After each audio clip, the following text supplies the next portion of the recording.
आजचा व्हिडिओ जरासा वेगळा कुटाण्यांच्या कामाचा।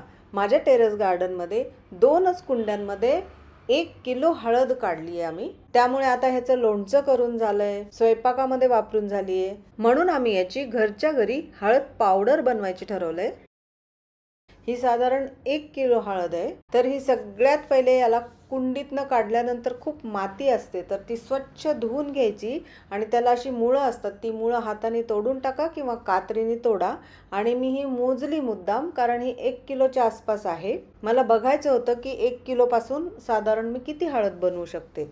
आता ही स्वच्छ धुतलेली हळद मी 2 कुकरच्या भांड्यांमध्ये घातली आहे आणि त्याच्यामध्ये प्रत्येक भांड्यामध्ये अर्धा अर्धा ग्लास पाणी घालायचंय।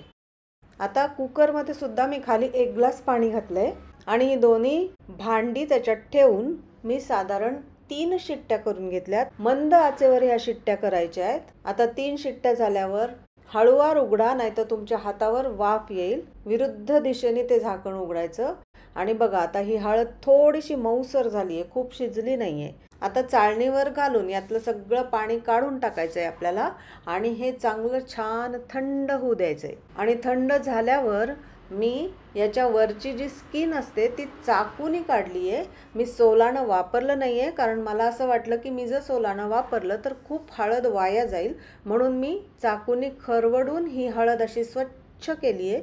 ही छान मस्त स्वच्छ झाली आणि पिवळी धमक दिसतीये। आपल्याला सगळ्या हळदी अशाच पिवळ्या धमक स्वच्छ करून घ्यायच्या आहेत। बघा आता हे मस्त झालंय की नाही।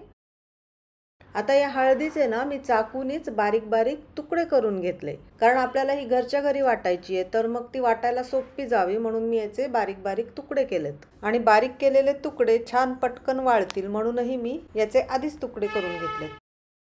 आणि नंतर अगदीच कंटाळा आला म्हणून मी चक्क ही हळद बत्त्याने ठेचून घेतली आहे।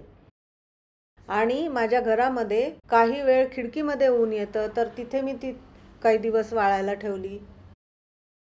त्याच्यानंतर टेरेसवर जेव्हा आम्ही बागेत काम करतो त्यावेळी मी बागेमध्ये सुद्धा ही वाळायला ठेवली आणि साधारण 4 ते 5 दिवसामध्ये ही मस्त खणखणीत वाळली। यातला पाण्याचा अंश सगळा निघून गेलाय, म्हणजे ही जास्त दिवस टिकणार, पण माझी तर थोडीच होणार आहे। तरी पण मी ही छान खणखणीत वाळून घेतली आणि ही मिक्सरमध्ये दळून घेतली। दळल्यावर सुद्धा मला ती जाडसर वाटत होती, म्हणून मी चाळणीने चाळून घेतली आणि चाळणीच्या वर हा जो काही जाडसर चाळ राहिलाय तो परत एकदा मी मिक्सरमध्ये वाटून घेतला। अशा पद्धतीने घरच्या घरी मस्त हळद तयार झाली आहे। नंतर मी थोडंसं बारीक चाळणीने पण चाळून घेतलं, त्यामुळे एकदम मऊ सुंदर पिवळी धमक प्युअर हळद माझी तयार झाली आहे। आणि साधारण 1 किलो ओली हळद होती, त्यापासून मला 100 ते 125 ग्राम हळद पावडर मिळालेली आहे। ती प्युअर आहे, त्याचा मस्त रंग आहे, त्याचा सुगंध छान आहे, म्हणून मला खूप आनंद झालाय। Thanks for watching.